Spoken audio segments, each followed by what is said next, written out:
बुरी परफॉर्मेंस के बावजूद शादाब खान को बार बार कौन खिलाता रहा और वर्ल्ड कप का हर मैच खिलाने का फैसला किसका था, ये मैंने आज आपको बताना है। साथ ही क्या बाबर आजम चेयरमैन पीसीबी मोहसिन नकवी को एक रिपोर्ट लिखने वाले हैं और उस रिपोर्ट में क्या कुछ हो सकता है।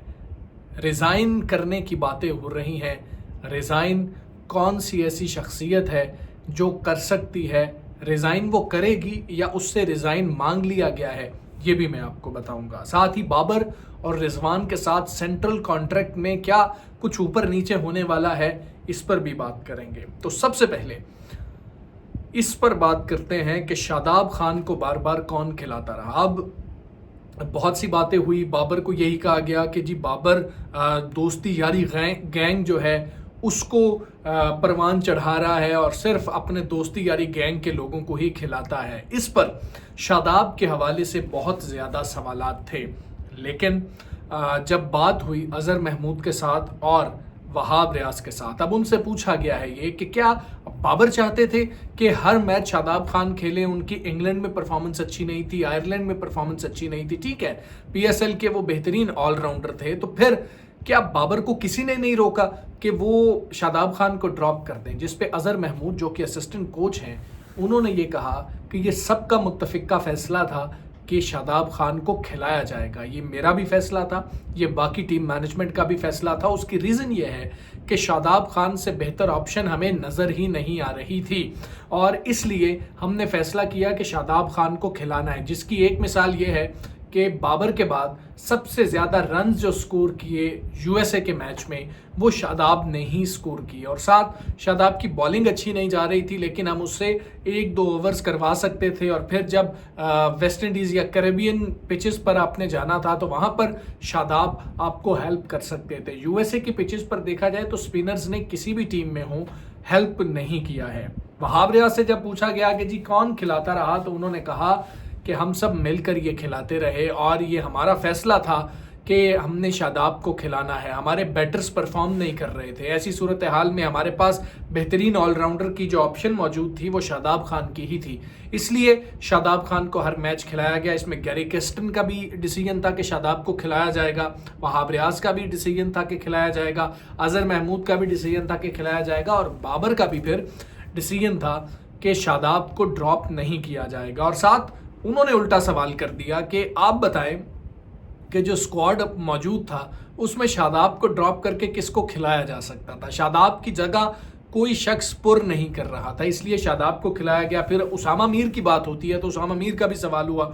उन्होंने कहा कि उसामा मीर ने पीएसएल में सबसे ज़्यादा विकेट्स ली थी, लेकिन हमने वो पिचेस देखनी थी जहां पर हम खेलने के लिए जा रहे थे। तो इमाद वसीम के होते हुए, अबरार के होते हुए हमें ज़रूरत महसूस नहीं हो रही थी कि उसामा मीर को लेके जाएं और उसामा मीर को ये पहले ही हमने बता दिया था। आपको याद होगा कि उसामा मीर ने चेयरमैन पीसीबी से भी रब्ता किया था और शिकायत लगाई थी वहाब रियाज की इस मामले पर। तो ये तो तय हो गया कि ये दोस्ती यारी गैंग की जो बातें होती हैं ये बाबर का अकेले का फैसला था ही नहीं और ये सबने मिलकर फैसला किया था, बल्कि जो कोचिंग स्टाफ था उसकी ज़्यादा ख्वाहिश थी कि शादाब खान को हर मैच खिलाया जाए। अब बाबर आजम क्या चेयरमैन पीसीबी मोहसिन नकवी को कोई रिपोर्ट लिखने जा रहे हैं। सब ने अपनी अपनी रिपोर्ट लिखनी होती है जब कोई ऐसा इवेंट आप बुरी तरह से हारते हैं। गैरी किस्टन ने अपनी रिपोर्ट देनी है, वहाब रियाज ने या मैनेजमेंट जो साथ गई थी उन्होंने अपनी रिपोर्ट देनी है और कप्तान भी अपनी रिपोर्ट देगा। आखिरी मीटिंग की जो बात हो रही है, सोर्सेज ये बता रहे हैं कि जब आखिरी मीटिंग आयरलैंड के मैच के बाद हुई जिसमें गैरी किस्टन की बातें सामने आई थी कि गैरी किस्टन ने कहा है कि मैंने ऐसा माहौल कभी नहीं देखा, टीम में यूनिटी नहीं थी, ये सारी बातें उन्होंने की जो बाकी सब कर रहे थे।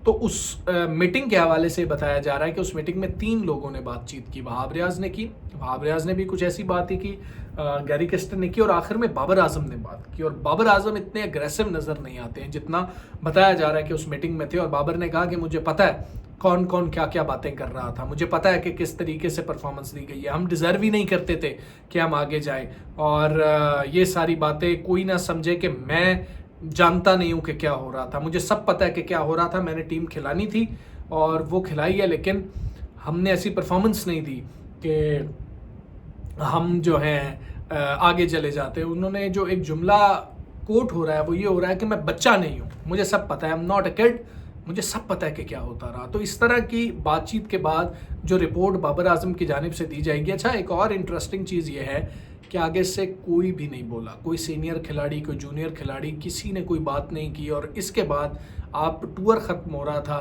बाबर के बाद अक्सर ऐसा होता है कि जी के बाकी जो सीनियर खिलाड़ी हैं उनको भी बोलने का मौका दिया जाता है, ना मौका दिया गया ना वो बोले। और जिस तरह बाबर एग्रेसिव थे, गैरी क्रिस्टन ने जो बातें की, वहाब रियाज ने जो बातें की, इससे महसूस ये हो रहा था उस मीटिंग के अंदर कि ये तीनों की आपस में बाकायदा डिस्कशन हुई है और उन्होंने इस दिन के लिए ये बातें रोक के रखी हुई थी कि एक दफ़ा इवेंट ख़त्म हो जाए, टीम खेल ले, उसके बाद हम बात करेंगे। तो अब बाबर जो रिपोर्ट लिखने जा रहे हैं चेयरमैन पीसीबी को, अब बाबर उस रिपोर्ट में ये भी बताएंगे कि मैं कौन से खिलाड़ियों को लेके जाना चाहता था लेकिन मुझे कुछ खिलाड़ी नहीं दिए गए। दूसरा, बाबर ये भी बताएंगे कि कौन सा खिलाड़ी ड्रेसिंग रूम के अंदर या फिर प्रैक्टिस के अंदर खुद प्रैक्टिस में उस तरीके से इन्वॉल्व नहीं हो रहा था, या फिर बाबर को कप्तान कौन नहीं मान रहा था और उसका खुमियाजा पूरी पाकिस्तान की टीम को भुगतना पड़ा। तो ये रिपोर्ट बहुत इंटरेस्टिंग होगी। और उस रिपोर्ट के बाद, और साथ ही एक रिज़ाइन की बात हो रही है कि वहाब रियाज खुद रिज़ाइन करने जा रहे हैं, लेकिन पीसीबी की जानिब से ऐसी कोई बात नहीं की गई है, ना वहाब रियाज को की गई है कि आप रिज़ाइन करें, क्योंकि सिलेक्शन कमेटी एक बड़ी सिलेक्शन कमेटी थी। आप सिलेक्शन कमेटी तो देखें, मोहम्मद यूसुफ उस सिलेक्शन कमेटी में मौजूद थे, वहाब रियाज उस सिलेक्शन कमेटी में मौजूद थे, अज़हर महमूद थे, आपका कोच गैरी क्रिस्टन था और असद शफीक थे।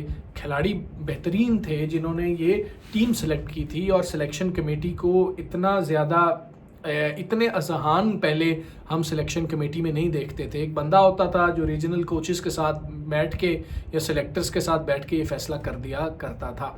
तो सिलेक्शन कमेटी के हवाले से नहीं, इवन ये भी हो रहा है कि अब चीफ सिलेक्टर शायद अनाउंस कर दिया जाए और वहाब रियाज उसके लिए भी फेवरेट है। लेकिन जितनी तनकीद हुई है तो वहाब रियाज शायद खुद से रिज़ाइन कर दें, उनसे पीसीबी ने रिज़ाइन नहीं मांगा है। बाबर और रिजवान के सेंट्रल कॉन्ट्रैक्ट के हवाले से खबर आई कि उनको ए कैटेगरी से हटा दिया जाएगा और उनकी कैटेगरी बी कर दी जाएगी।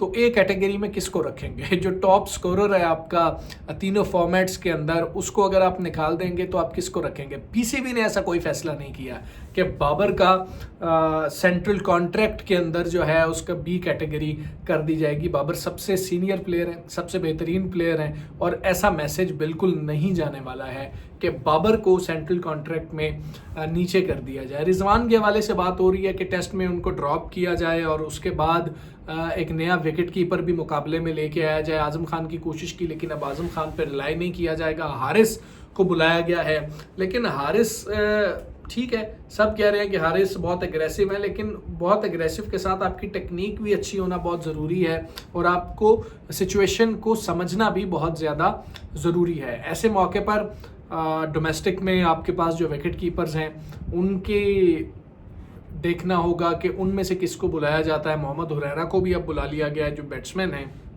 और काफ़ी तब्दीलियां हो सकती हैं। शाहीन आफरीदी को पहले भी वर्कलोड का कह के उन्होंने खुद रेस्ट ले लिया था कि जी कि मेरे फिजियो ने ये कहा है कि मुझे वर्कलोड है, और टेस्ट मैच से उन्होंने रेस्ट लिया था जिससे पीसीबी खुश नहीं था, इसीलिए बांग्लादेश के खिलाफ उनको रेस्ट दिया जा सकता है। तो ये एक सूरत हाल है, जो सिचुएशन बन गई है कि बाबर के हवाले से जितनी बातें हो रही हैं, बाबर ने ये भी फैसला किया है कि अब मैं खुद रिज़ाइन नहीं करूँगा, अब मुझे सैक किया जाए, और जब मुझे सैक किया जाएगा तो मेरी रिपोर्ट भी सामने रखी जाए कि जो मैंने रिपोर्ट दी है। बाबर ने, खैर मैं आपको ये बताऊं कि इस वर्ल्ड कप में भी पाकिस्तान की तरफ से सबसे ज़्यादा रन स्कोर बाबर ने ही किए हैं, और बाबर इस वर्ल्ड कप में भी सबसे बेहतर पाकिस्तान की तरफ से परफॉर्मेंस दे के आए हैं। और किसी खिलाड़ी ने जो स्ट्राइक रेट की आप बात करते हैं बाबर से नीचे है, फ़खर जमान के अलावा बाकी सबका स्ट्राइक रेट बाबर से नीचे है जिन्होंने कुछ स्कोर किया है। जिन्होंने 1-2 गेंदें खेली हैं, 4 गेंदें खेली हैं, उन्होंने अगर चौका मार दिया तो स्ट्राइक रेट ज़्यादा होगा। इफ्तिखार से स्ट्राइक रेट बेहतर है, इमाद से स्ट्राइक रेट बेहतर है, बाकी खिलाड़ी जो साइम अयूब से स्ट्राइक रेट बेहतर है, रन्स ज़्यादा हैं। तो बाबर का स्ट्राइक रेट भी अपनी टीम में से बेहतर है।